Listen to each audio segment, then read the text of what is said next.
Once you have all of your virtual shop preferences and virtual shop scheduling preferences set up, then the final step to getting your virtual shop entirely set up is over in products and services, because now we get to select which products and services we actually want to show up in our virtual shop. So let's go ahead and click in here.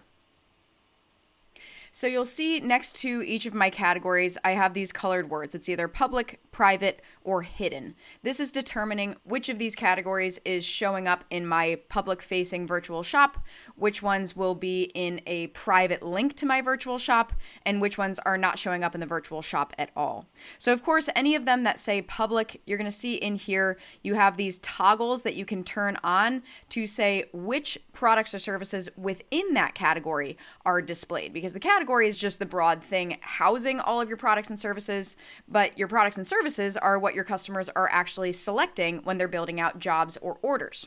So this allows you to pick and choose which of your products and services you include, which ones you don't, if you do want to be discerning in that way. A couple of things to keep in mind if you do have any of your products and services turned on for the virtual shop. First, you'll want to make sure that you have pictures entered in for your services or products in your virtual shop, because this actually gets displayed out there. So you'll see that if I jump out to my virtual shop and I click into one of these categories, you'll see if I have pictures loaded in, it'll show up like that. If I don't, it'll show up like that. It's really up to you which one you would like to choose, but this can certainly make for a little bit more of a flashy interface. Another thing in the way of pictures has to do with your categories. You can see you can also load pictures in for your categories. This would be done with the little three dots off to the right here. You would edit this, and this is where you can load in whatever picture you want to show up. And as you probably just saw over in the virtual shop, the initial page that the customer gets brought into looks a little something like this. And so they'll be able to choose from the different categories. And then once they do that, then they're brought into the regular virtual shop. They can still switch through the different categories that you have selected, but that at least is the initial picture that shows up.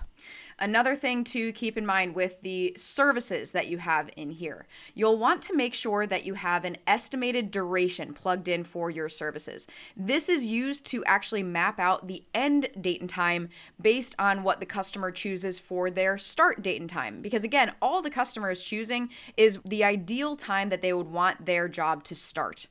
The end date and time is filled in automatically based on this.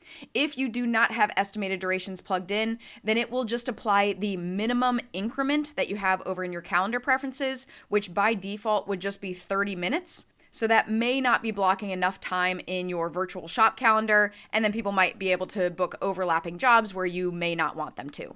Once you have made your decisions on which products and services you want to show up over in your virtual shop, then you have a fully populated and active virtual shop.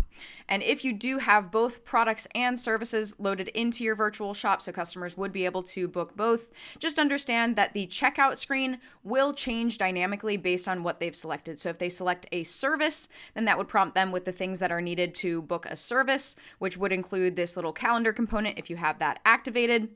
If instead they just want to select a product to check out with, then this checkout screen would look like this. And you'll see that now it's just the delivery method that they would be selecting. If you have any questions on how to add products and services to your virtual shop, please reach out anytime.